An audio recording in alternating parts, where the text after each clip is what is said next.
Som-hi, anem a començar. Ja aniré donant pas a la gent que vagi venint més, si venen. Bona tarda a tots. Gràcies, Jordi, gràcies, Jorge. Jordi, per acompanyar-nos. En Jordi Sevilla està a Madrid. Ens coneixem de fa temps, de quan jo també vaig passar un temps a Madrid i ell feia de ministre, entre altres coses perquè s'ocupava d'administració territorial, que era un tema que a mi ja sabeu que ha sigut la meva vida. Però, en tot cas, quan li vaig dir de presentar aquest llibre, em va dir de seguida que sí i li agraeixo molt la seva presència. Vaig demanar també al Javier Casiaro, que és un vell amic de fa 30 anys o 40. 45. 45. Ell sempre explica la vegada que va portar el seu fill a Mataró i es va trobar que en la bandera, que en el balcó de l'Ajuntament hi havia una bandera argentina. I ell li va explicar que era perquè ell havia vingut a Mataró.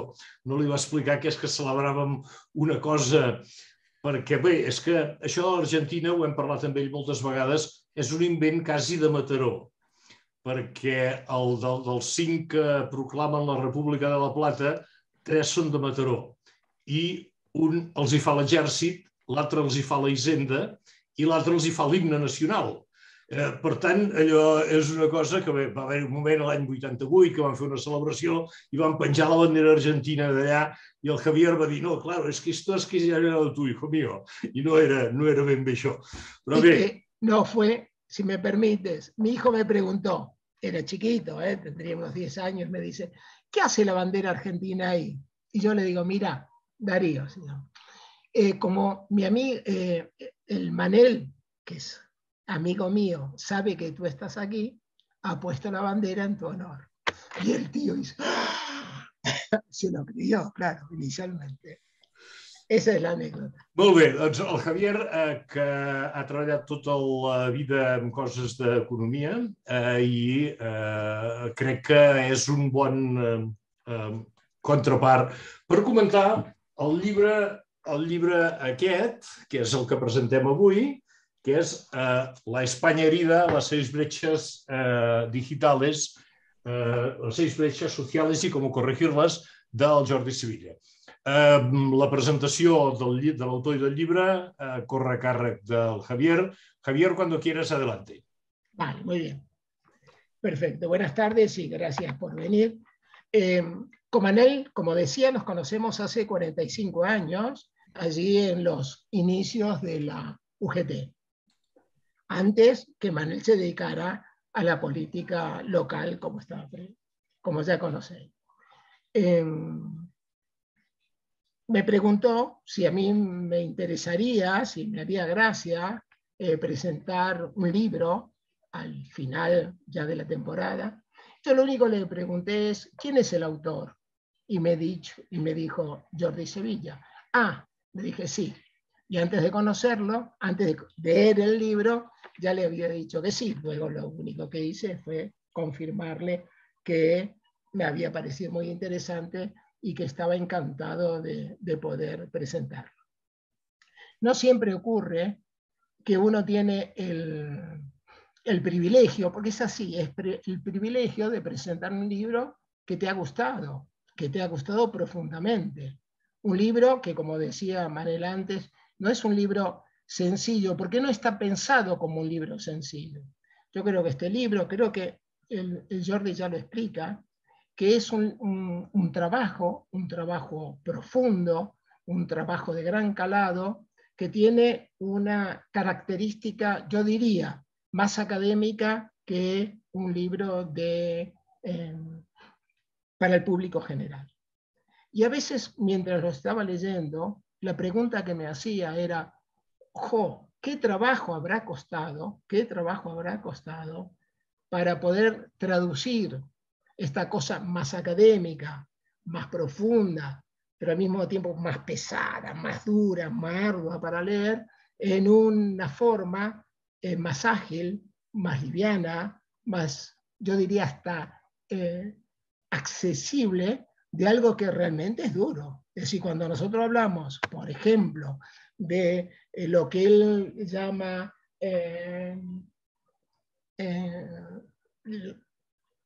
lo que llama, por ejemplo, el turbocapitalismo y el retrocapitalismo, claro, esto solamente con los nombres se asusta. Ah, ¿no? ¿Qué me está diciendo aquí? ¿Qué me está pegando? Quiero decir que son temas arduos, no es fácil, pero sin embargo es una lectura que te atrapa. A mí me atrapó, yo lo he leído en pocos días, la primera lectura, después hice otra, claro, para hacer la presentación quiero estar bien preparado y que no me cojan aquí. A la página número 240 no la has leído, o este tipo de cosas, ¿no? Así que, bueno, está bien, yo creo que todo el mundo conoce a Jordi, es un hombre muy conocido políticamente, pero de todas formas, en toda presentación se hace una pequeña presentación biográfica del autor. Decimos que Jordi nació en Valencia en el año 56, es economista, es técnico comercial y economista del Estado por oposición, ha sido diputado del 2000, siempre por PSOE, ¿no?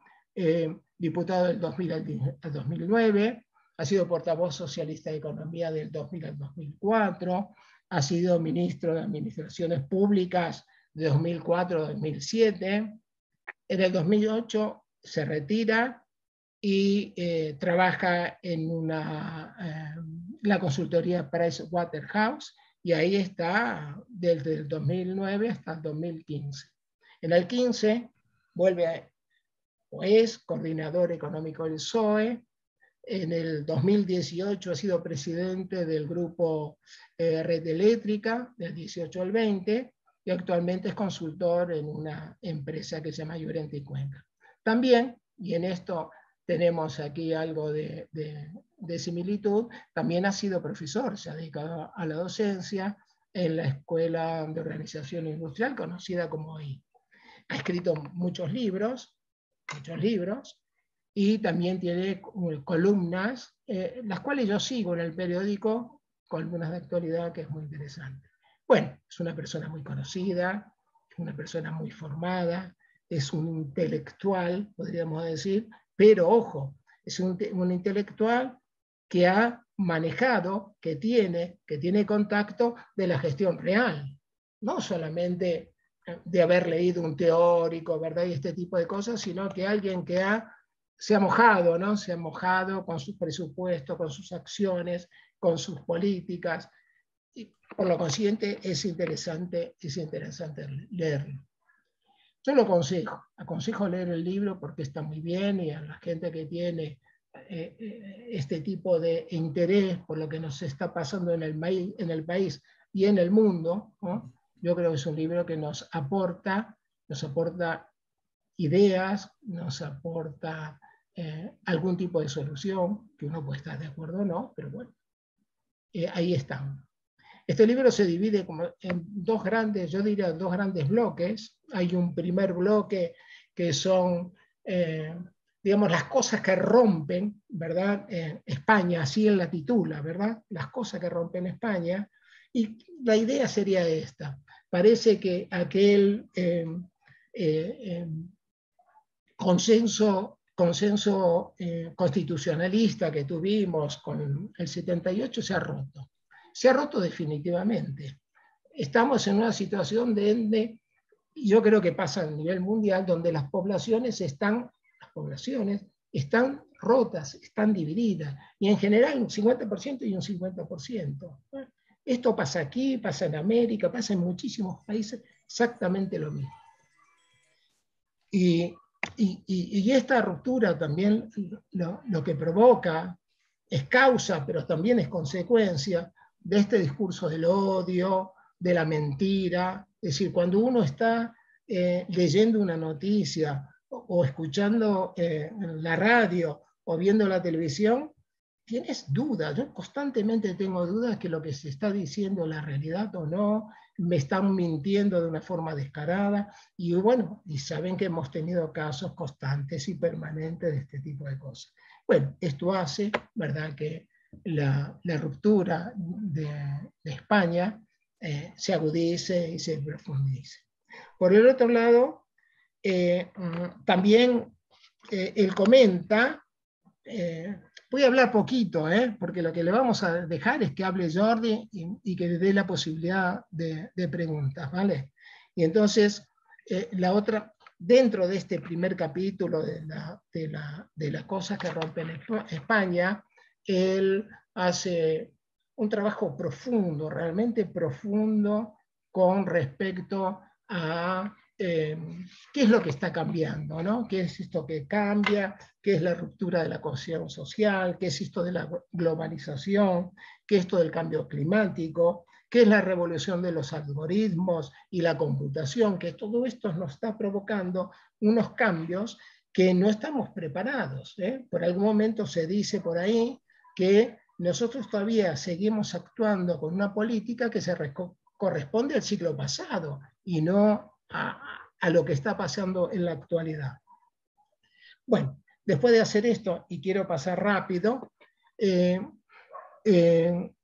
hay una frase que me gustó muchísimo. Nosotros siempre hemos hablado de von Clausewitz, ¿no? Aquello de ¿no? La guerra es la continuación de la política por otros medios. Siempre hemos repetido esto, pero fijaros que él dice una cosa que a mí me encantó. Dice, tengo que tener nota porque uno se olvida, si la política se ha convertido en la continuación de la guerra por otros medios. Es decir, le da vuelta, ¿no? Pero me parece que con total claridad en lo que está pasando. Es decir, la política se ha convertido en la continuación de la guerra. Bueno, a partir de aquí,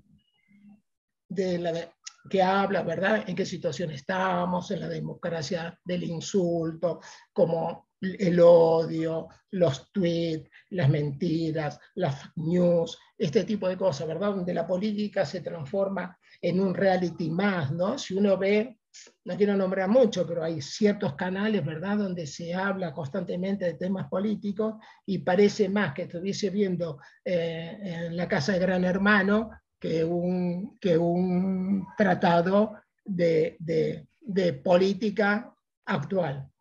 A partir de ahí, y ahora sí, hablamos sobre las brechas. Él dice, bueno, mire, yo voy a estudiar 6 brechas, que les parece que son las más relevantes. Las brechas son las rupturas, ¿verdad? Las rupturas que hay en la sociedad. Y los gaps, no sé, la fractura, todos son sinónimos de exactamente lo mismo. Y él estudia 6 de estas rupturas. Podría haber más, por ejemplo, yo podría decir, hombre, también podríamos hablar de la brecha, porque me toca de forma a lo mejor más directa, de nacionales y extranjeros. Y dentro de eso, cualquiera más, es decir, podríamos hablar de muchas rupturas de esto, ¿no? Entonces, él nombra esto. Y yo quiero resaltar algo que me parece fundamental en este trabajo. Es que todas las opiniones que Jordi da están basadas en datos. Datos. Permanentemente él se refiere a datos. Y cuando no tiene datos, bueno, pero nombra a personas muy conocidas, digamos, de prestigio reconocido, ¿no? Siempre todo lo que él afirma está apoyado en datos.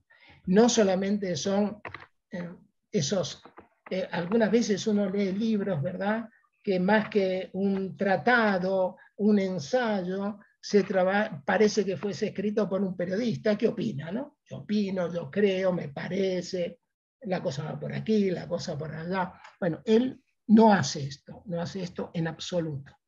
Entonces, de las 6 brechas que él nombra, rápidamente les comento de qué se trata. Una parece como muy, muy sencilla, creo que es muy fácil de entender, que es la brecha entre ricos y pobres. Todos sabemos últimamente lo que está pasando en el mundo y en España también, que los ricos cada vez son más ricos, los pobres cada vez son más, y esas clases intermedias, esa clase media que servía alguna vez de colchón, está desapareciendo. Por el otro lado, también habla Y una cosa que les quiero comentar es que no solamente se dedica a analizar las brechas, en qué consisten, cómo se mide, cuáles son las consecuencias que esta brecha ocasiona, sino que el hombre que es valiente, se anima a proponer medidas de solución. Que esto es de agradecer. Bueno, es aquello que uno dice cuando uno ha estado en la política de verdad, no solamente le importa, ¿verdad?, el análisis de las cosas, sino decir, bueno, de esto que me parece que se podría mejorar, ¿qué puedo hacer para mejorar? ¿No? Entonces, la otra brecha que habla es entre mujeres y hombres, que también es muy evidente, ¿no? Es decir, en qué situación estamos. Cada vez las mujeres, por fortuna, ¿verdad?, están alcanzando una mayor igualdad, con todos los problemas que hay, por supuesto, ¿verdad? En política, por ejemplo, se ve mucho. En el actual gobierno, claramente, la mayoría de las ministras es un fenómeno extraordinario que los que somos un poco viejos jamás no lo hubiésemos imaginado.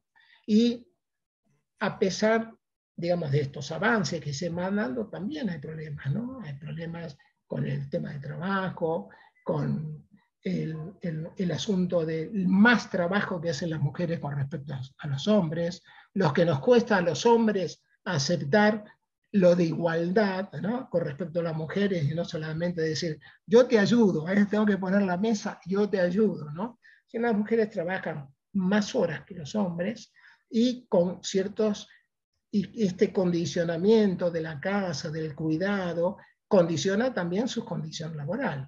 Si resulta que yo tengo que cuidar a los niños, no puedo trabajar todo el día, entonces trabajo mediodía. Ese mediodía, ¿qué hace? Hombre, son trabajos de menor calidad y además son trabajos de menor renta, y esto ocasiona esta dificultad. Bueno, el siguiente brecha que nombra es entre jóvenes y mayores.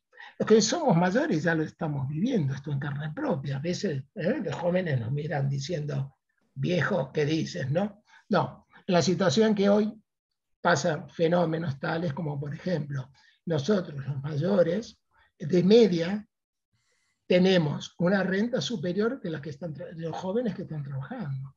Jóvenes muy preparados, con carreras universitarias, están, desde el punto de la renta, posiblemente ganando menos que un jubilado medio. Y por el otro lado, nosotros, que ya tenemos la jubilación, la pensión, y que ya tenemos como la vida resuelta, ellos en absoluto lo tienen, en absoluto. Y no solamente por el tema de la renta con respecto a su trabajo, sino también con respecto a su objetivo de vida. Es decir, nosotros sabíamos que trabajábamos, podíamos ahorrar, podíamos comprar un cochecito, después podíamos hacer una hipoteca, comprar un piso, no sé qué. Hoy los jóvenes, todo este campo vital, toda esta estructura está en total cuestionamiento. ¿Cómo alguien puede, ¿verdad?, tener un hijo si no tiene vivienda, si hoy tiene trabajo durante 6 meses y luego no tiene? Este tipo de cosas que provocan, por ejemplo, que en España, que es una de las causas, no creo que sea la única, pero, por ejemplo, la baja natalidad que tenemos, que esto sí que es una bomba de tiempo. Nosotros aquí tenemos una bomba de tiempo tremendo. Nuestra sociedad cada vez se va envejeciendo más, y no hay niños, no hay niños. Y miren, y tenemos la suerte, yo creo que es una suerte, que están...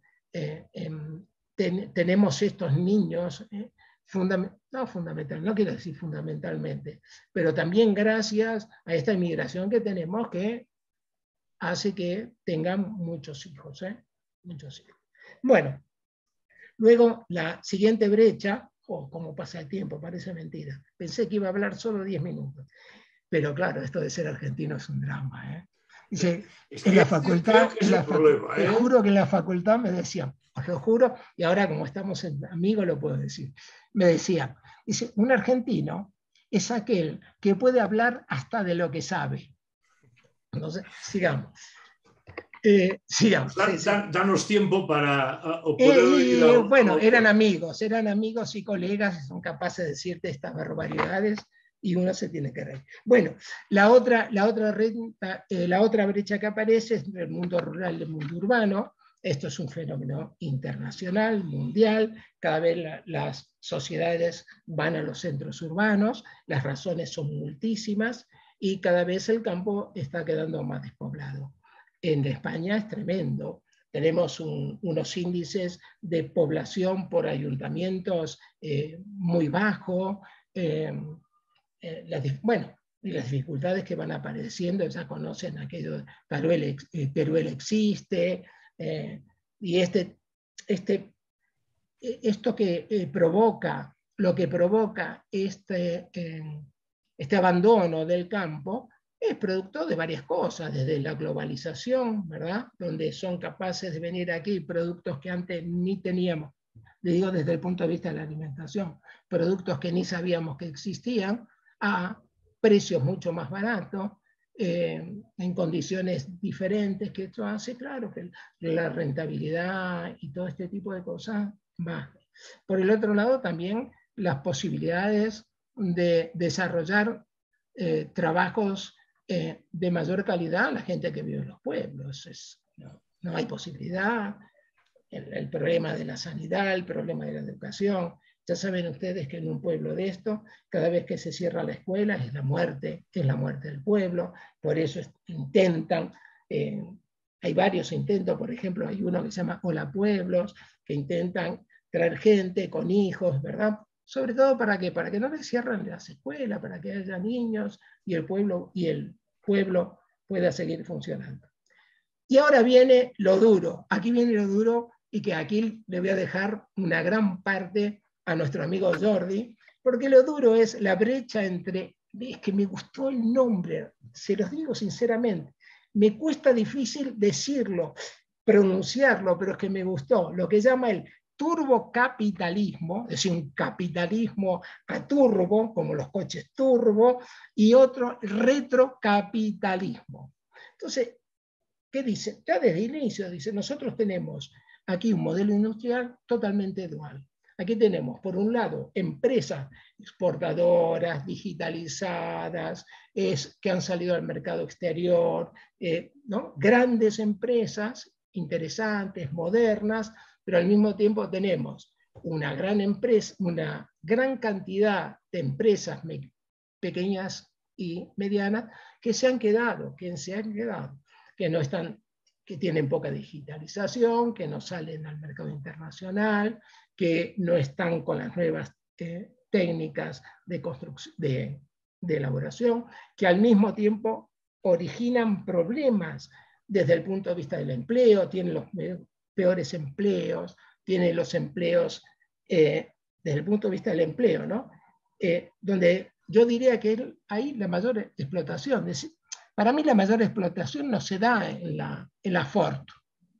Para mí la mayor explotación se da en el chiringuito de aquí en Mataró, que tiene a una chica 16 horas, 14 horas, que la tiene contratada por 6 horas y que le paga unos salarios de porquería. Eso es.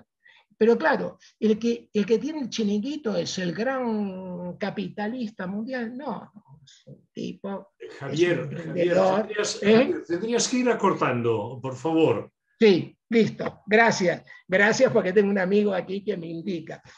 Vale, muy bien. Y esto pasamos a la otra brecha. Ya estoy, me quedan 2 minutos. Si la encuentro, claro, si la encuentro. La otra que Jordi, ¿cuál es? Entre analógicos y digitales. Los viejos somos los analógicos y los digitales es la gente joven, la gente que está nueva, las empresas que tienen esta conectividad, que tienen este capital humano, que se dedican a estar presente y actuando ante los desafíos que la tecnología nos da. Él comenta que es muy difícil medir esto, pero bueno, hay unas medidas, ¿verdad?, que se llama el DESI, que está, en la cual, fijaros lo que nos pasa. España estamos muy bien considerados desde el punto de vista de la conectividad. Tenemos una conectividad muy alta. Saben lo que es las fibras ópticas, este tipo de cosas. Pero después tenemos problemas desde el punto de vista del uso. Ya saben que hay movimientos, por ejemplo, de estos señores, abuelos, que contra los bancos diciendo de que nos obligan a hacer ciertas cosas con los cajeros automáticos, que no nos ponemos, en fin, este tipo de cuestiones que, bueno, que existen. Y al final, y para mí me parece interesante este final, que es el epílogo, y aquí acabo, Manel, no te asustes, que es, el epílogo se llama "Somos datos de un algoritmo". Esto es fantástico, de verdad. Es que, claro, somos datos de un algoritmo. Yo digo, somos un algoritmo. Es decir, ¿qué es lo que está pasando, verdad? ¿Qué es lo que está pasando con estas empresas que capturan esta cantidad, ¿verdad?, de datos que nosotros vamos dando, algunas veces sabiendo, otras veces no, algunos nos roban, otros no, ¿verdad?, que determinan luego, estas grandes empresas, ¿verdad?, determinan, sin darnos demasiado cuenta,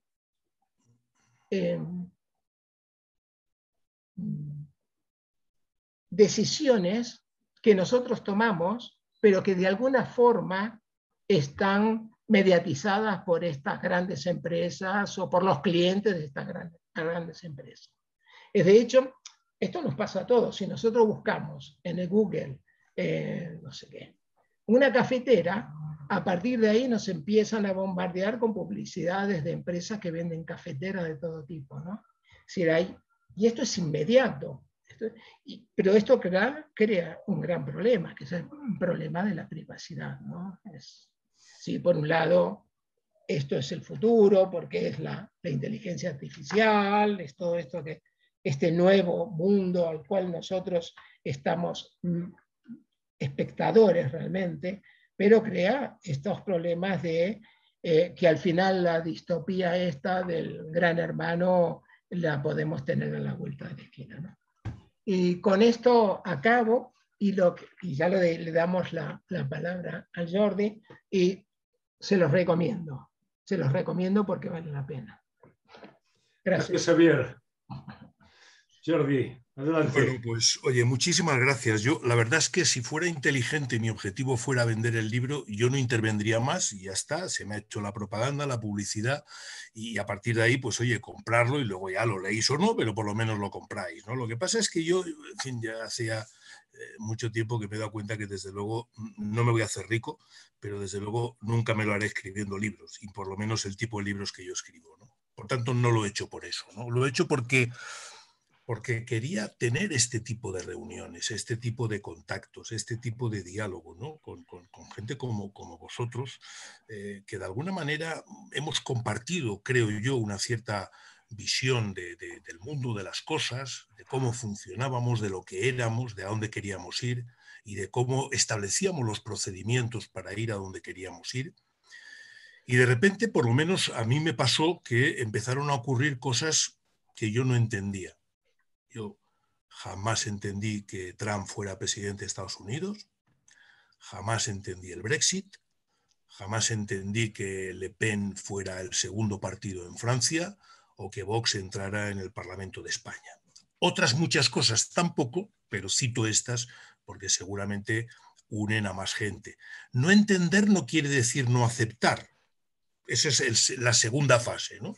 La primera es: estos fenómenos que están ocurriendo chocan con mi cabeza, con mi modelo mental, con mi manera de pensar, con todo lo que yo he creído hasta ahora, ¿no? ¿Por qué? ¿Estoy equivocado? ¿Me he quedado anticuado? ¿El mundo va por un lado y yo ya me he quedado fuera? Yo me niego a aceptar esto y por tanto me pongo a trabajar, me pongo a estudiar y me pongo a pensar, a leer, y empiezo a descubrir cosas interesantes para mí, ¿no? Empiezo a descubrir, por ejemplo, que hay toda una literatura sobre cómo la razón nos engaña, como los sesgos cognitivos, que se llama, en un libro que os recomiendo mucho, el de Pensar rápido, pensar despacio, de Kahneman. Me parece un libro absolutamente imprescindible para leer.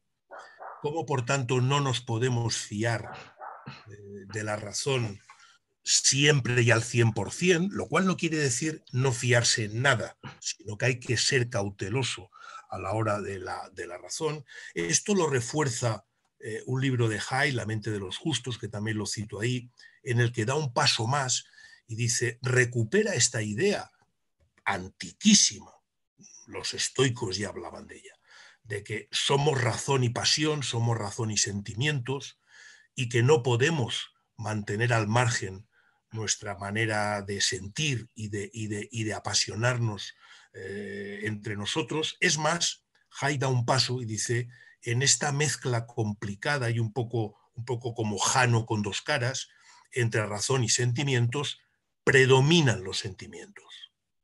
Los seres humanos no son seres racionales, son seres racionalizadores. Ex post justificamos lo que hemos hecho, pero lo que hemos hecho lo hemos hecho en función de un conjunto de sentimientos que van desde la autoestima, el odio, el aprecio, en fin, todo un conjunto de una lista de sentimientos que dice, ¿no? Luego también se recupera mucho estudios sobre el cerebro. Hemos avanzado en la última década muchísimo sobre estudios del cerebro que parecen avalar este tipo de enfoque. Y por otro lado, y por último, veo que hay una proliferación de autores y de investigación con gran éxito sobre la especie humana, la evolución de la especie, la historia de la especie humana, el Hariri este famoso, que por cierto a mí me gusta mucho, pero que habla mucho sobre la especie humana, ¿no? Es decir, de alguna manera nos volvemos a ver como un colectivo y se pierde, se difumina lo que para mí había sido el gran descubrimiento de la Ilustración, que es el individuo. El individuo como sujeto empieza a ser sustituido por la especie como sujeto, ¿no? La especie, además, como tal, interactúa con el planeta y genera problemas como el cambio climático, la especie es la que provoca, etcétera, etcétera, ¿no? Es decir, que de alguna manera son fenómenos que han ido creciendo en los últimos años. No digo que antes no hubiera, digo que han ido creciendo y que el resultado es describir una sociedad que no es la que yo tenía en mente, no es la de Rawls, no es la sociedad racionalista, no es la sociedad de la Ilustración, no es la sociedad ni tan siquiera socialdemócrata en la que yo me he criado desde que tenía, en fin, casi muy pocos años, ¿no? Y a mí esto me choca, ¿no? Porque es un nuevo asalto a la razón, pero muy fundado y muy documentado, es decir, y con mucho científico detrás, o sea que no puede ser una tontería, no es simplemente una manipulación ideológica de la extrema derecha y los poderes, yo no lo creo, creo que efectivamente nos obliga a replantearnos algunos de las creencias con las que hemos vivido, algunos al menos durante muchos años, y nos obliga un poco a repensarnos como sujetos históricos y como en función de qué marcamos las reglas de la convivencia. Si efectivamente tiramos la toalla y no es la razón la que en torno a la que diseñamos criterios, principios, valores, argumentos que nos permitan convivir, sino que, bueno, pues pensamos que es la especie, es el grupo, es la manada, como incluso llegan a decir algunos, y los sentimientos los que nos organizan la vida, ¿no? Esta diatriba existe desde hace 1000 años. Esto no es un tema moderno, como digo, los estoicos hablaban de ello y es más, yo creo que siguen dando una buena respuesta, que es básicamente los sentimientos están ahí, no los podemos negar, pero tenemos que conseguir que sea la razón la que los controle y no los sentimientos los que controlen la razón.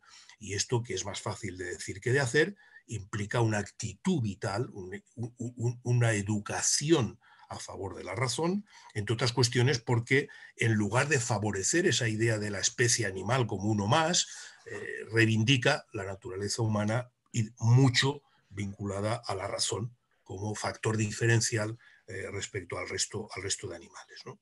Bueno, entonces, en torno a todo eso yo empecé a entender por qué Trump ganaba, por qué las fake news, por qué de repente nos estábamos, incluso la izquierda socialdemócrata estaba derivando hacia una política identitaria.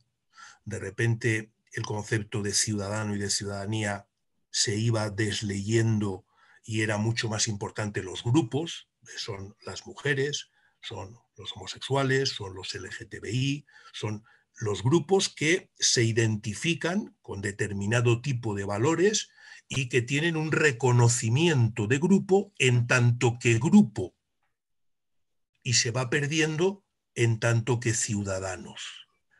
Y eso genera una dinámica social que hace que haya una primacía del reconocimiento. Hay un capítulo que es el título de un libro: la redistribución de renta ha dejado de ser una prioridad y es mucho más importante el reconocimiento social. Y eso hace que aquellos grupos que se consideran como tal y que no se sienten reconocidos protestan.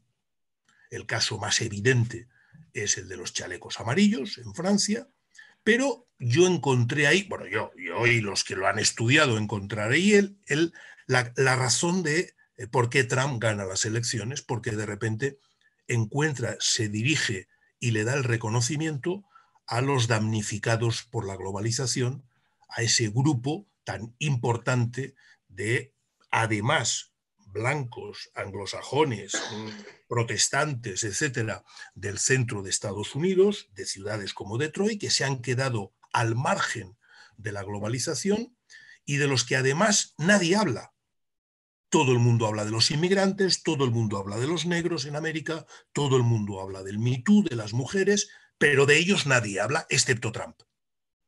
Y ese hablar de ellos, ese dotarles de reconocimiento, y estoy hablando de reconocimiento, no de redistribución.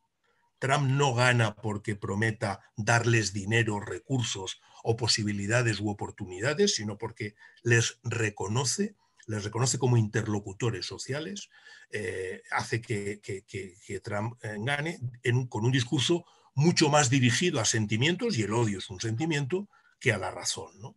Entonces, bueno, yo empiezo ahí a darle vueltas y empiezo a darme cuenta que, bueno, estoy llegando yo a una serie de conclusiones que a lo mejor puede interesar a otra gente y por tanto me pongo a escribirlas, ¿no?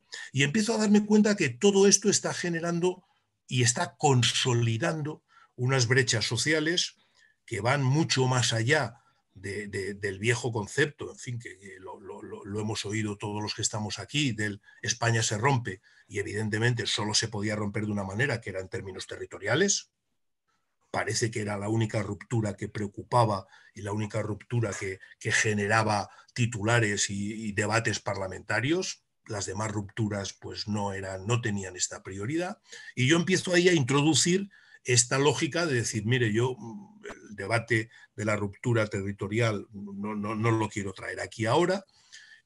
Quiero que pongamos el foco en otro tipo de brechas que también están rompiendo y además creando grupos identitarios, y de las que no hablamos con la suficiente fuerza. ¿Por qué me preocupa lo de la identidad? Porque la identidad es un disolvente de la ciudadanía.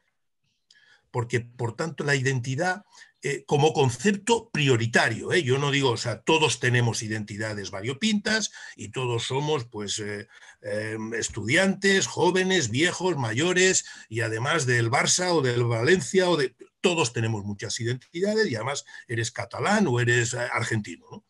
El tema es si eso es lo que te define prioritariamente y, por tanto, te unes en función de eso y te contrapones en función de eso.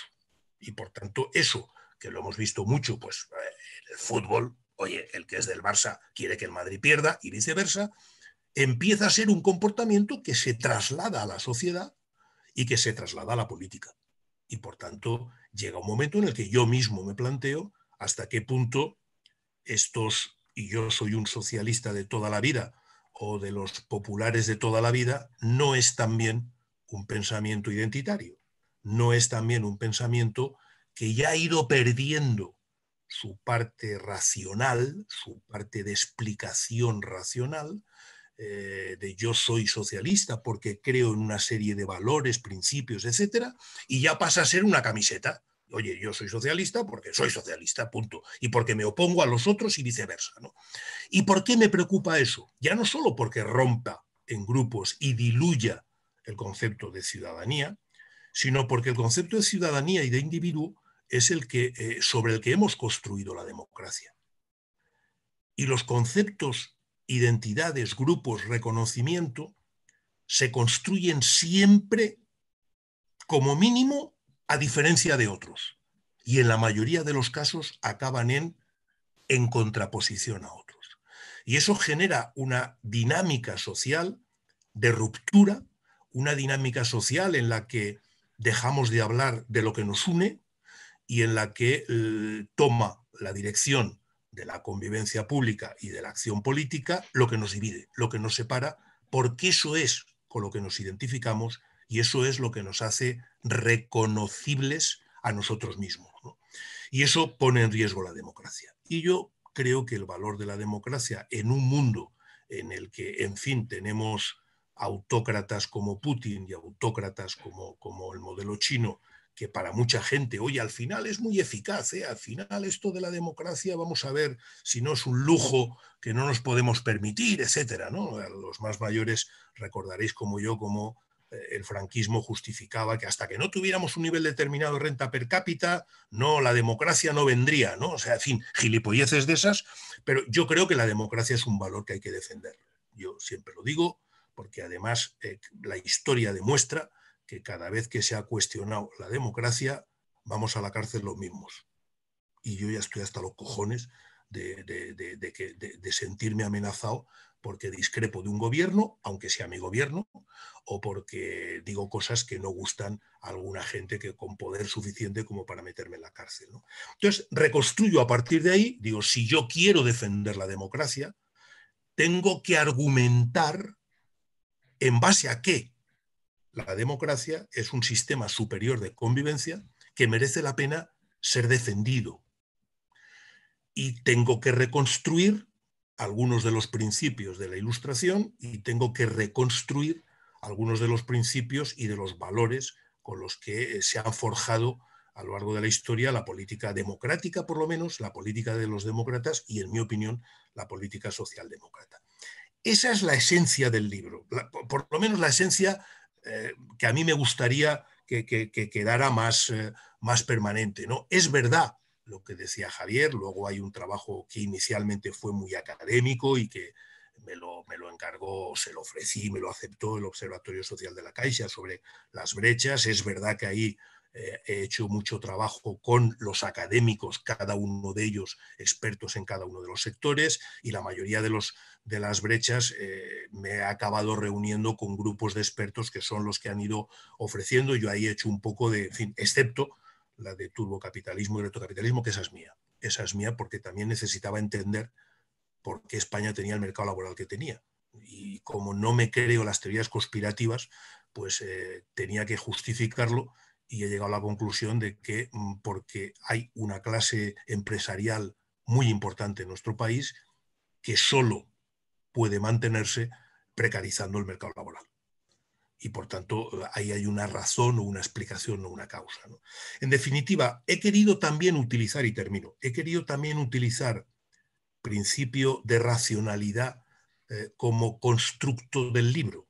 Necesito entender, porque si no entiendo, no sé moverme en la sociedad, no sé hacer política, no sé qué explicarles a mis hijos, no sé cómo relacionarme con el resto de la gente, ¿no? Y termino ya, de verdad, me terminó de ayudar a escribir el libro, que lo empecé hace ya mucho tiempo. Es decir, ha sido un proceso muy lento. Cuando uno de mis hijos me dijo, un día le dije, oye, he quedado a comer con un amigo, y le digo quién es, y me dice, pero ese es del PP. Digo, sí. ¿Y? ¿Pero tú tienes amigos del PP?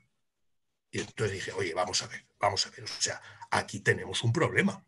Es decir, si mi hijo cree que porque yo soy del PSOE no puedo tener amigos del PP, aquí algo está fallando en la convivencia de la democracia y en la convivencia y en el entendimiento de lo que es la convivencia, ¿no? Por eso, uno de los capítulos del libro de los que yo me siento más orgulloso es el que responde a la pregunta que a mí me parece clave en democracia, en convivencia, ¿no? Que es, ¿qué hacemos con quien no es como nosotros? No piensa como nosotros, no tiene nuestro color de piel, no tiene nuestras creencias religiosas, no tiene nuestro sexo, no tiene nuestras... lo que queráis. ¿Qué hacemos? ¿Cómo nos relacionamos? ¿En base a qué principios? El de grupo, el de identidad, el de la confrontación, el de la razón. Y yo creo que esa es una pregunta que yo creí que ya estaba resuelta. Yo creí que con libertad, igualdad, fraternidad y el principio de diferencia de Rawls lo teníamos ya resuelto el tema, pero los últimos acontecimientos y los últimos, digamos, avances conocidos en ciencia del cerebro y en estudio de la especie, pues han cuestionado y nos están llevando eso, a que Vox está en el Parlamento, a que Le Pen es la segunda fuerza, a que Putin invade Ucrania y a que Trump pues ha sido, y espero que no, vuelva a ser presidente de Estados Unidos. Eso es un poco la esencia del libro, en fin, y lo que a mí, la parte que a mí me gustaría que más os quedaréis con ello. Lo otro, hombre, merece la pena si no lo hubiera publicado, ¿no? Yo, si os parece, lo dejo aquí, Manel, y dándoos de nuevo las gracias por la oportunidad de esto, que es la de debatir y discutir. Porque hay veces, no os lo niego, hablando durante estos años con muchos amigos como vosotros, he llegado a sentir si no me estaba volviendo loco. Quiero decir, entenderme, es metáfora, pero aquello de decir, joder, ¿soy yo el único que lo ve así? Luego ya te das cuenta que no es verdad. Afortunadamente, uno nunca es el único, más allá de, en fin, del concepto estrictamente kantiano, ¿no? Pero bueno, lo dejo aquí. Gràcies, Jordi. Sabeu que es pot demanar la paraula a través d'aquell diu reacciones a baix i allò aixecar la mà. En tot cas, també podeu fer així, però jo ara no us veig a tots i, per tant, si no veig mans aquí baix... Javier, ¿alguna cosa más que añadir? No. Javier, bueno, pues yo sí tengo, y voy a empezar en todo caso, que si haya otras personas asistentes que quieren introducir temas. Yo he llegado solo hasta la mitad del libro. He llegado hasta las brechas, pero me ha gustado especialmente... Bueno, estoy aquí, está así. Pero me ha gustado especialmente esto que has incidido, Jorge, en todo esto que cuentas de las emociones y la razón. Porque, bueno, claro, soy de los tuyos y por tanto siempre había pensado cómo es posible este tema. Y en estos últimos tiempos he llegado a la conclusión que tú explicas aquí al final, que es el cambio generacional en la política española. Pero habíamos hecho política los que habíamos estado antes y después, y ahora solo están los que han estado después, no han estado antes. Y tú reivindicas el valor de la concordia. Ahora que hablabas de que te relacionabas con el PP, me parece que tenías algún libro escrito con un histórico jabalí del PP, ¿no? ¿Cómo se llamaba el de economía? Mercado o Estado, el primer libro sobre la crisis del 2008. Sí. Y por tanto, que tú siempre habías hecho contactos con otras gentes y que yo también recuerdo que en el Parlamento habíamos llegado a muchas ocasiones de acuerdos, ¿no? Y que ahora, en cambio, esto no va. El tema generacional es tan importante en estos momentos como tú planteas en el concepto que lo explicas. Vamos a ver, te recordaba antes, Manel, que podéis hablar catalán tranquilamente, os entiendo perfectamente, pero yo prefiero, si no os importa, expresarme en castellano, pero lo entiendo y lo hablo también. Pero bueno, ahí hay una frase provocadora que yo he repetido alguna vez, incluso, en fin, alguna vez con éxito, que es antes, y os digo también, nota a pie de página, una de mis promesas a mí mismo es que no quiero ser un abuelo cebolleta de que todo lo de antes era mejor y lo de ahora es una mierda, porque no es verdad. Ni todo lo de antes era mejor, ni todo lo de ahora es una mierda. Pero bueno, pero sí que esa sensación con lo de los que estábamos antes y los de ahora, yo creo que antes llegábamos a la política para hacer algo. Es decir, la política era algo instrumental para hacer algo. Y en ese hacer algo, a veces confrontas y a veces coincides y a veces necesitas acuerdos y a veces necesitas pactos, ¿no? Yo digo también que si tú, Manel, dices que hay que subir impuestos y yo digo que hay que bajarlos, podemos hablar, discutir, dar argumentos, razones, citas y a lo mejor hasta llegamos a un acuerdo. Ahora, si tú dices, Jordi, eres un imbécil, y yo digo, pues anda, Manel, que tú eres más imbécil todavía, ¿cómo sigue el diálogo? ¿Cómo continuamos esta razón dialogada que decía Habermas, que es la sociedad democrática? No hay posibilidad de diálogo, ¿no?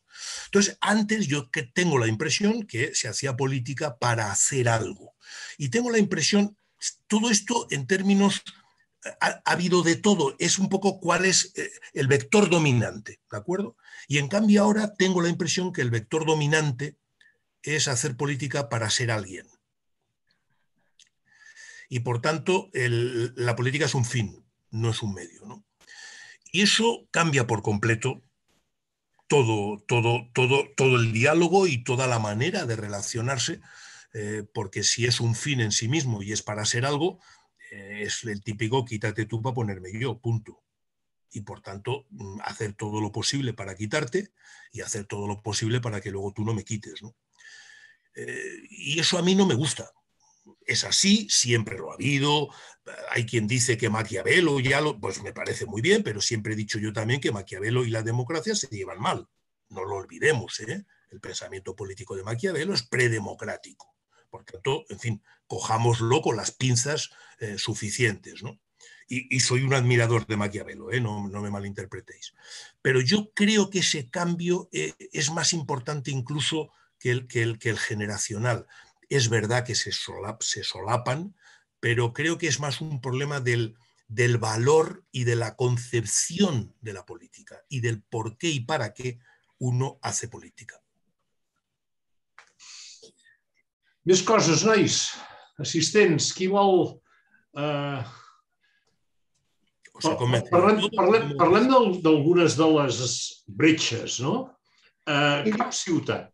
El Jordi pidió la palabra. ¿Quién? Jordi Pedret, ¿no? Pedret, no el veig. Sí, està ahí. Jo sí que endavant, Jordi. Estàs amb el micròfon tancat, ara. Vinga. Existeixo, encara que no em vegis. Allò de l'observador i la cosa observada és un lío, però bueno. A veure, jo estic molt d'acord. Jo no he llegit el llibre, Jordi, que la meva llista de llibres en l'espera de ser llegits va augmentant contínuament i per més que m'esforço no aconsegueixo arribar a l'últim. Avui llegia un xisto a Facebook que deia ho tinc programat pel 2437, no sé si hi arribaré, però a lo millor hi arribo. A veure, a part del que dèieu sobre, i em sembla molt bona la teva frase, la política per fer alguna cosa, la política per ser algú, hi ha una cosa que més enllà de la política, com la cosa que fan els polítics, em preocupa i que crec que està molt en crisi ara, que és el fonament d'un sistema democràtic, que és un fonament tan eteri que no és cap cosa material, sinó l'acceptació per part de la majoria, com més àmplia possible, de ciutadans que hi ha una autoritat que es basa en aquesta acceptació del sistema per part de tothom.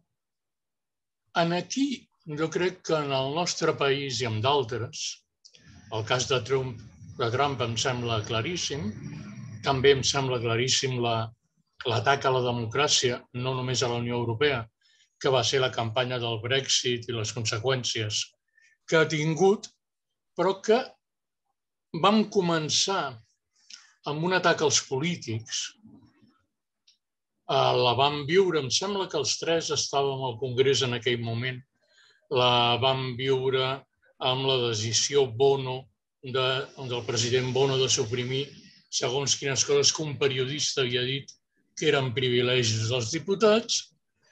Vam passar a cedir davant de qualsevol crítica sense racionalitzar les necessitats administratives i polítiques de certes coses i hem anat consentint en participació activa moltes vegades que la crítica als polítics es converteixi en una crítica i una desqualificació de la política, i la desqualificació de la política és la desqualificació de la democràcia i amb això ens fastidiem, perquè suposa la desqualificació de la norma consentida, la desqualificació del sistema de convivència, del dret com a empara, per molt que Rawls ja no, però del dret com a empara.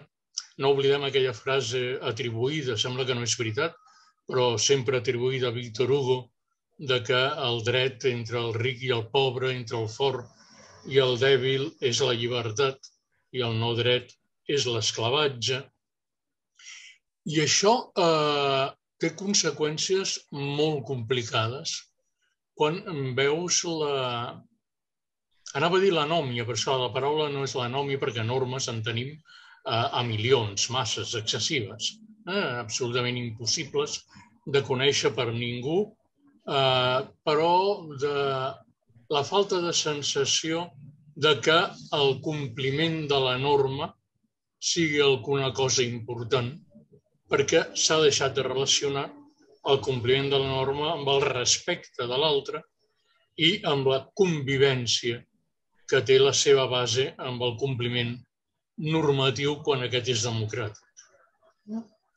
Jo recordo les meves èpoques de professor, també quan els explicava als estudiants l'obligació jurídica de complir la norma i la llibertat ètica d'incomplir-la, però que si hi havia l'incompliment de la norma s'havia d'acceptar la conseqüència jurídica d'aquest incompliment i no fer la propaganda de que les normes no valen, no estan per complir-les, perquè ningú em representa, ningú té dret a dir-me què he de fer. Per no parlar d'aquella famosa escena d'un tal Aznar amb una copa de vi a la mà i dient que no és usted para decirme lo que puedo beber yo, que és una caricatura, però que és una cosa molt estesa en aquests moments en la societat i que em preocupa perquè crec que va a la base d'aquest difús consens social que em permet que existeixi un sistema representatiu. I per no parlar de coses de vells, jo tampoc vull ser abuelo cebolleta, però jo recordo que havia arribat, no diria milers, però a centenars d'acords en ponències. Al passar a comissió la cosa ja era molt més difícil, al ple impossible, però crec que això és cada vegada més difícil ara.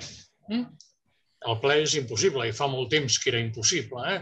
Hi ha aquella famosa frase d'un polític anglès que, si no ho recordo malament, era Winston Churchill, però com se li atribueix tot amb ell, vés a saber, que deia, un bon discurs parlamentari em pot fer canviar d'idea, però mai em farà canviar de vot.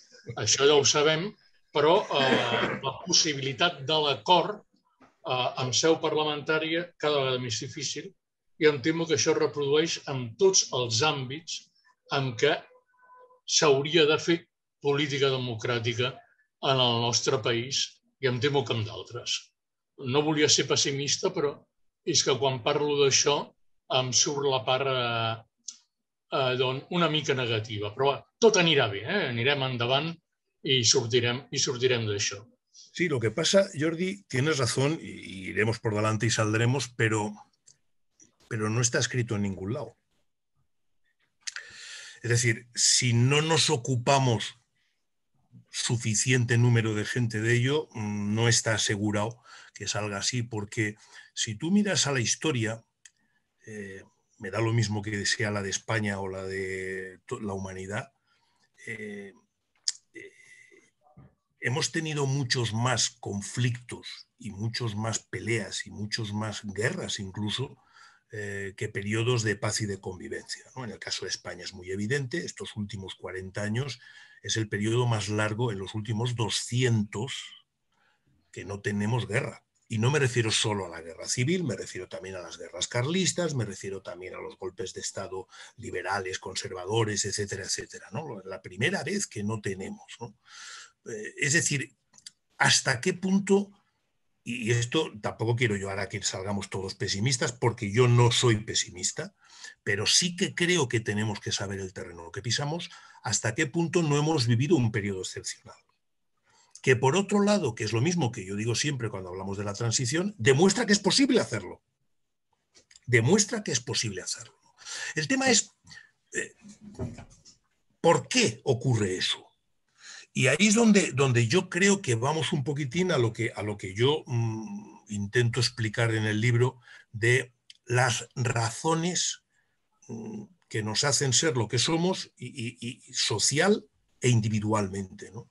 Porque si esto no lo entendemos igual, ese consenso que tú dices desaparece.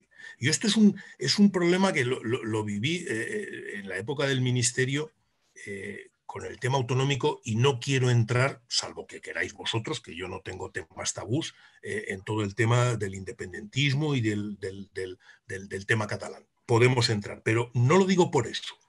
Pero a mí siempre me sorprendía con el tema autonómico, y repito, dejamos si queréis a Cataluña al margen, que llevábamos 30 años hablando no de lo que nos une, sino de lo que nos separa. Yo decía, la relación entre comunidades autónomas y gobierno central era lo tuyo y lo mío. Y yo decía, ¿y de lo nuestro quién coño habla? O sea, ¿es que no tenemos nada en común? ¿Es que no tenemos nada que sea nuestro, que merezca también ver cómo lo gestionamos? Claro, tiene mucho que ver con esa concepción de si la sociedad en la que vivimos, qué es lo que define si tenemos en común algo o no. Yo siempre digo lo mismo, oye, si no tenemos nada en común, ¿qué cojones hacemos viviendo juntos? ¿Vale? Y si tenemos algo en común, tiene que ser lo suficientemente fuerte como para mantenernos. Por tanto, de vez en cuando, cuidemos lo común y no solo nos regodeemos en lo que nos diferencia y lo que nos separa. Y lo que nos diferencia y lo que nos separa, intentemos llevarlo racionalmente por cauces democráticos y no a leches o no con confrontaciones o con chalecos amarillos. Esto es muy complicado, ¿eh? Por tanto, eso, y perdonadme, pero me vuelvo a ir a los estoicos, requiere un esfuerzo. Yo muchas veces digo aquello de que al ser humano, frente al que no es como tú, lo primero que te nace si dejas primar a la pasión es a que te pego 2 hostias. El rechazo. Luego, es decir, el razonar, el reconocer, el darle potestad, el llegar a acuerdos, es un esfuerzo de racionalización. Muy positivo, porque es que yo no quiero que me peguen 2 hostias, porque normalmente los hay mucho más fuertes que uno, ¿de acuerdo? También más débiles, pero también más fuertes, ¿no? Entonces, ese esfuerzo es el que yo creo que hemos ido perdiendo. Y en parte lo hemos ido perdiendo, en parte, por la manera en la que hemos hecho la globalización. Y diréis, Cáspitas, ¿esto qué tiene que ver? Bueno, yo creo, yo no soy una antiglobalización, pero por eso he dicho la manera en la que la hemos hecho, basada mucho en el principio del mercado, en el principio de la competencia, en el principio de la desregulación, en el principio de que no hay gobernanza de la globalización, ha dejado indefensos a buena parte de los gobiernos nacionales. Es decir, el ámbito de la nación ya no es el ámbito, el sujeto que decide las cosas. Y hay una parte en la que puedes decir, bueno, la Unión Europea, donde codecidimos, pero ¿y el resto del mundo? Y yo siempre digo, no hay ningún alcalde o candidato a alcalde que no se presente diciendo que va a resolver todos los problemas. El problema es que más de la mitad no dependen de él. Y muchas veces no dependen ni del gobierno de la nación, Dependen de China, dependen de una empresa internacional, dependen... Entonces, todo eso ha ido generando una sensación real de el político me falla porque me prometió que me iba a arreglar este problema y no me lo ha arreglado. Y claro, el político tampoco le dice que no, es que yo no puedo arreglártelo, lo siento, tendrás que ir a hablar con los chinos, y genera decepción. Y esa decepción está en el sustrato de esa crítica al político que no me sirve para resolver mis problemas, ¿no? Y de nuevo, si eso lo refuerzas con el tema identitario, es una bomba relojería, porque claro, mis problemas no son los problemas de la ciudadanía, no son los problemas colectivos, son los míos. Y como mucho, los que están como yo. Y claro, eso de nuevo fractura la sociedad e impide ese principio de convivencia, de que tenemos algo en común, y eso explica, por ejemplo, bueno, los que estamos aquí, o sea, el interés general ha dejado de ser una referente en acción política. Incluso hay, Podemos lo ha hecho, Pablo Iglesias lo ha hecho, no existe el interés general. Esto es un mito de la derecha, ¿no? Bueno, entonces si no hay interés general no hay nada que nos una. Y entonces, ¿cómo nos relacionamos? Y este es el problema. O sea que los síntomas que estamos viendo, mejor dicho, lo que estamos viendo, en parte, yo quiero interpretarlo como síntomas profundos y dramáticos de un cambio de más calado, ¿no? Y que, por tanto, el trabajo que tenemos que hacer es de más calado. Y ahí no me vale el estereotipo que todos estamos utilizando de que si Sánchez dice que va a poner un impuesto a impuestos extraordinarios es que entonces es más de izquierdas y se ha podemizado más. Oye, yo estoy a favor, no, porque quede claro, pero cada vez más, yo también lo digo, oye, si tú miras los problemas globales, la pandemia, el cambio climático, la digitalización, los datos, la inteligencia artificial, ¿es de izquierdas o de derechas? ¿De verdad hay soluciones de izquierda y soluciones de derechas absolutamente confrontadas? Joder, pues en la campana de Gauss seguro que hay extremos, ¿no? Pero son los menos, la mayoría hay que abordarlo con otra lógica de valores, de racionalidad, de interés colectivo. Y a mí me parece que ese es un discurso en este momento, me atrevo a decirlo así, incluso progresista, sobre todo cuando la derecha está donde está y está con Trump, ¿no? Asaltando el Capitolio. Més coses. Algú que vulgui demanar la paraula? Pep? Demano la paraula, però no trobo la maneta per demanar la paraula. Montse, endavant. Hola. Escolta, a mi m'has deixat amb moltes ganes de llegir el llibre, Jordi, perquè aquest desig d'entendre el que està passant, en els que passem dels 70, que és el meu cas, doncs hi és molt profund, no? I he anat fent una mica una via, uns camins, moltes d'aquestes lectures compartides, la importància de la passió, de la raó, d'oblidar-nos del mercat pur i dur i l'interès particular. Però llavors jo et voldria fer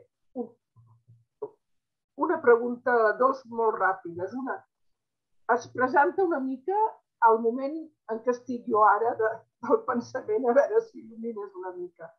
Primera, tornem a parlar una mica de moral. És a dir, som capaços tots plegats d'acabar de tenir una moral més o menys compartida, que és la que ens pot fer de pegamento, de pasta d'aquesta que enganxa.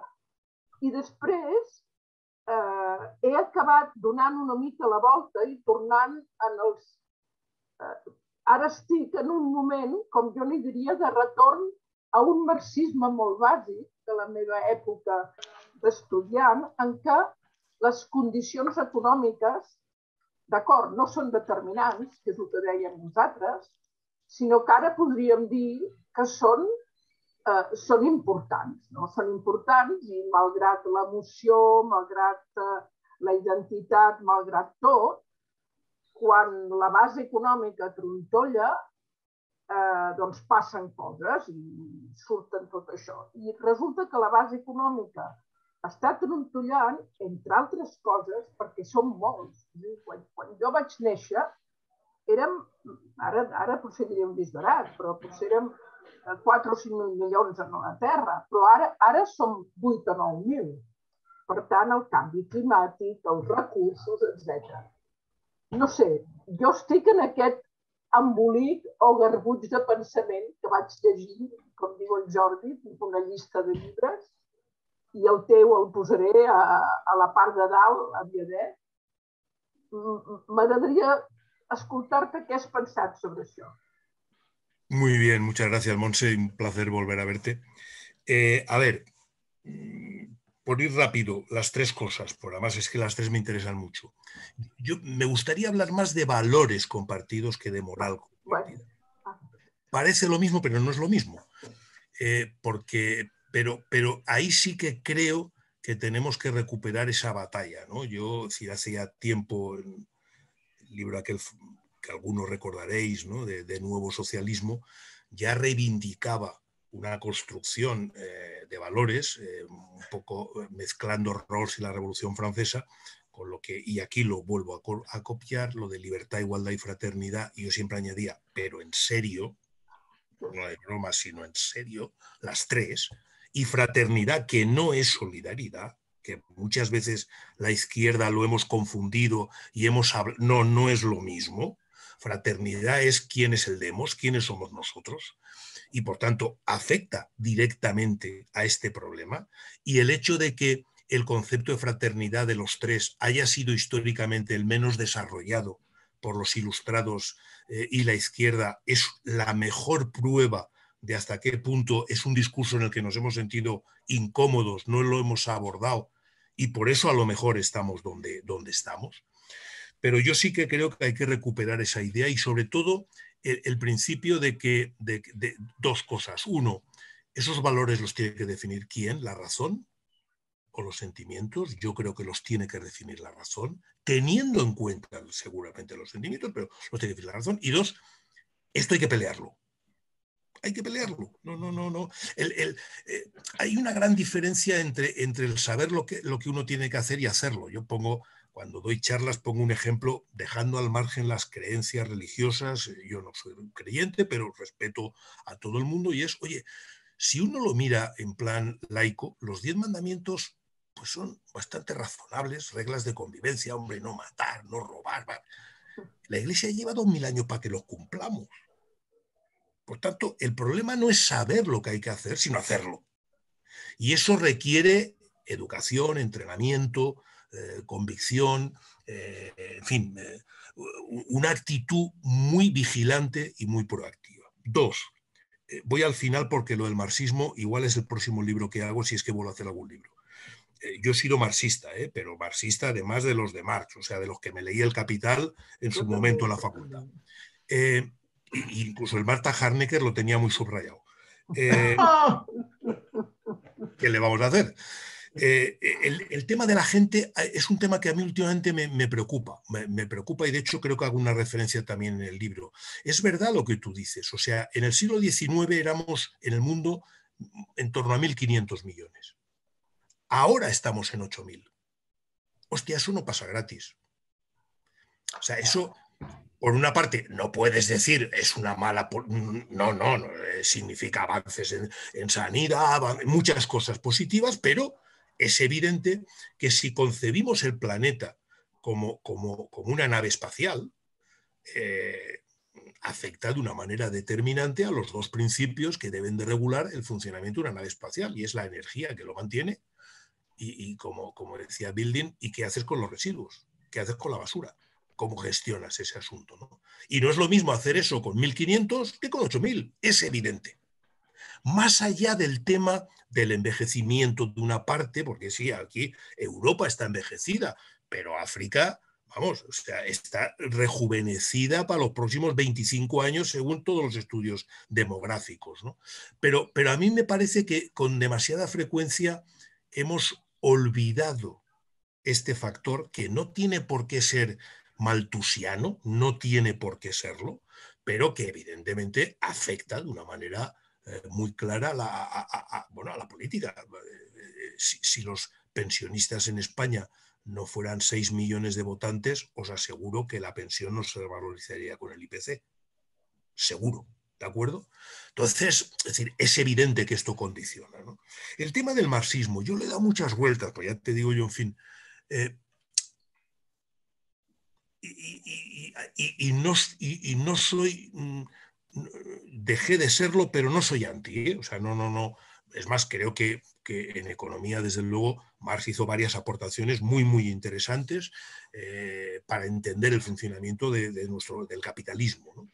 Pero hay dos cosas que no sé si es tanto Marx o los marxistas, que ya sabéis que ahí siempre se establecía esa diferencia, que nos ha conducido a algunos errores, ¿no? Todavía hoy oímos discursos parlamentarios de la izquierda en sentido amplio, convencidos, y acciones del gobierno, convencidos de lo que de verdad importa a los ciudadanos son sus condiciones materiales de vida.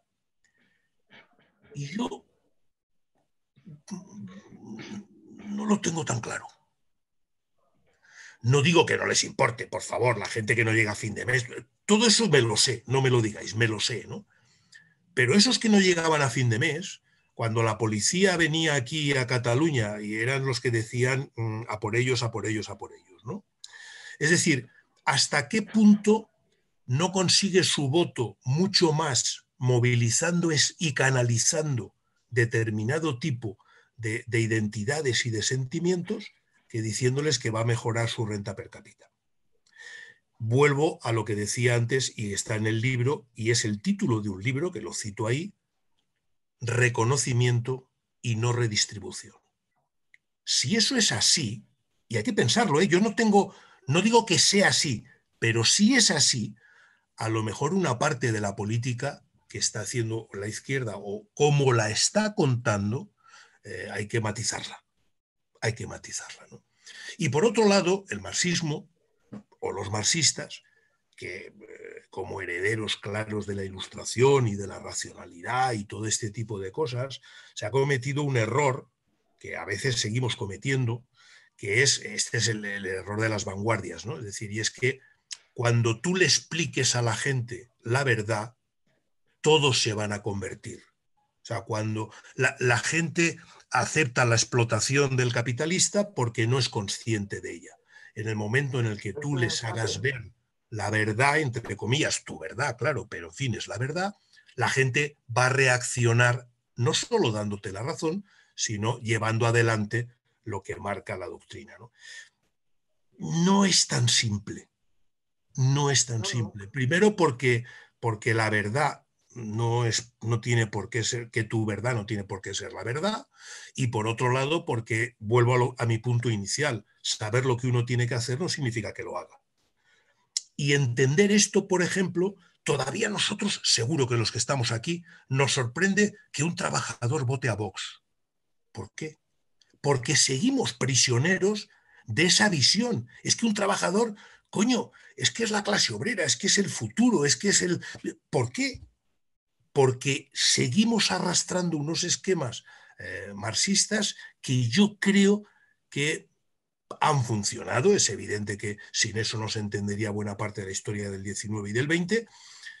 No siempre ha funcionado para bien, es evidente el caso de la URSS, etcétera, pero que nos hacen no entender lo que está pasando ahora, porque yo no sé si entonces funcionaba así. Por cierto, como bien sabéis, la Primera Internacional se opuso a la Primera Guerra Mundial e hizo un llamamiento al proletarios de todos los países unidos.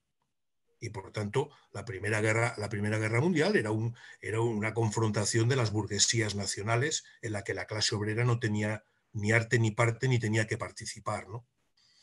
Bueno, pues ¿qué os voy a contar? La gente les dio un corte de manga acojonante y al grito del himno nacional, todos los obreros, alemanes con los alemanes y franceses con franceses, es decir, rompió el nacionalismo burgués, por decirlo en la terminología de entonces, la idea de la unidad de clase de los proletarios de todos los países unidos, ¿no? Por tanto, desde el principio esa confrontación ha existido. El problema es que no siempre la izquierda la hemos querido ver o analizar así. No sé si te he contestado, Montse, però és una reflexió, perquè l'Isaiah Berlin justament té un assaig magnífic sobre com tothom pensava què és el que havia de passar i ningú va pensar en el nacionalisme rampant que va sorgir, no? No sé si ens passarà ara. Jo, quan parlava de que tornava una mica a les arrels marxistes, em referia que no podem deixar de banda les condicions econòmiques, penso, de cap de les maneres. Claro, pero yo lo que quiero decir... Barrejades amb tot l'altre, Sí, claro, pero tenemos que hacerlo, totalmente de acuerdo. Por cierto, por principio, yo te lo puedo explicar también por libertad, igualdad y fraternidad entre ciudadanos, ¿eh? No necesito recurrir a la lucha de clases para justificarlo. Pero no pensemos que porque hemos subido el salario mínimo, los del salario mínimo nos van a votar. Vale, totalmente. No es tan directo. Si existe esa relación, no es tan directa.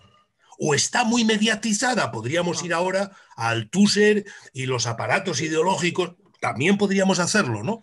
Pero hoy en día, salvo los que estáis aquí, Althusser ja no... No, però és un rotllo, no llegiríem mai. No. Gràcies. Molt bé, més coses. Jo he de marxar, em sap molt de greu, però he de marxar. Moltes gràcies per tot, Bon estiu. Bon estiu. Hola. Més coses. No, yo creo que Mireia. todo lo que se está hablando de alguna forma está relacionado. Es decir, cuando se habla de la política y se dice que ya no se discuten ideas, sino que lo que se hace es generar enfrentamiento, lo que estamos movilizando es sentimientos también de amor, de odio, de confrontación y tal. Tampoco se habla de realmente, cuando se discute políticamente, no se está discutiendo de las condiciones de determinados trabajadores, o sí se discute, pero muy superficialmente. Entonces, ahora la política se hace con el juego de las emociones, ¿no? Entonces, a mí no me sorprende que haya gente que vote a Vox. ¿Por qué? Porque se está identificando con determinados sentimientos que con eso, y con otro partido se identificaron con otros sentimientos, ¿no? Luego estamos legislando con identidades. O sea, a mí eso me parece absurdo. O sea, ¿cómo esto es transformar en religioso un Estado? De otra forma, porque estamos generando a través de creencias, de emociones, estamos legislando. Y eso me parece que deberíamos de reivindicar un Estado laico en el sentido más completo de la palabra. O sea, no es un Estado laico, no es un Estado que no solo no se identifica con ninguna religión, sino que además no se identifica con las emociones de la gente, porque las emociones son individuales. O sea, no podemos... y seguramente yo comparto algunas emociones con unas personas y comparto otras emociones con otras personas. Por tanto, eso no me define como grupo, no me debería de definir. Entonces, no sé, yo veo que hemos entrado en una dinámica muy, muy negativa, porque, a ver, por ejemplo, hemos desarrollado una democracia, pero los ciudadanos no somos conscientes, la mayoría de los ciudadanos, qué significa esta democracia. No hemos, o sea, yo, por ejemplo, en el proceso catalán, en el procés, una de las cosas que me sorprendía más es que la gente pensaba que simplemente con ir a votar un referéndum éramos mucho más democráticos, ¿no? Entonces yo me acuerdo de los referéndums de Franco o del Brexit, en fin, tantos referéndums que ha habido en la historia y que realmente no han sido no han significado un incremento de la democracia en absoluto, ¿no? Sino que han sido una manipulación por parte de determinados poderes para de alguna forma confirmar sus propias políticas, ¿no? Es decir, tiene otro sentido el referéndum, ¿no? Entonces, no sé, a mí me parece que la democracia se está desvirtuando. Hemos hablado de igualdad, de libertad, pero es verdad, no hablamos de fraternidad. Hablamos de derechos, pero no hablamos de deberes. Es decir, está la democracia en unos niveles que, claro, la gente ha dejado de creer en ella, valorarla y estamos como desnortados. Luis Rabell dice la izquierda desnortada en su libro, pero yo creo que es bastante así. Es decir, que yo creo que la izquierda debería de reivindicar la democracia, o sea, y debería de analizarla en ese sentido. Yo creo que está muy bien que salgan libros como este, análisis de la realidad, porque nos ayudan a comprender lo que tenemos. Y la izquierda, yo creo que tenemos ahí un valor fundamental y un trabajo a hacer inmenso en este sentido, es decir, analizar nuestra propia democracia. Nuestra democracia no solo eficiencia, porque como decías antes, el régimen de China puede ser muy eficiente, pero no vamos a ir a eso, o sea, necesitamos como humanos algo más.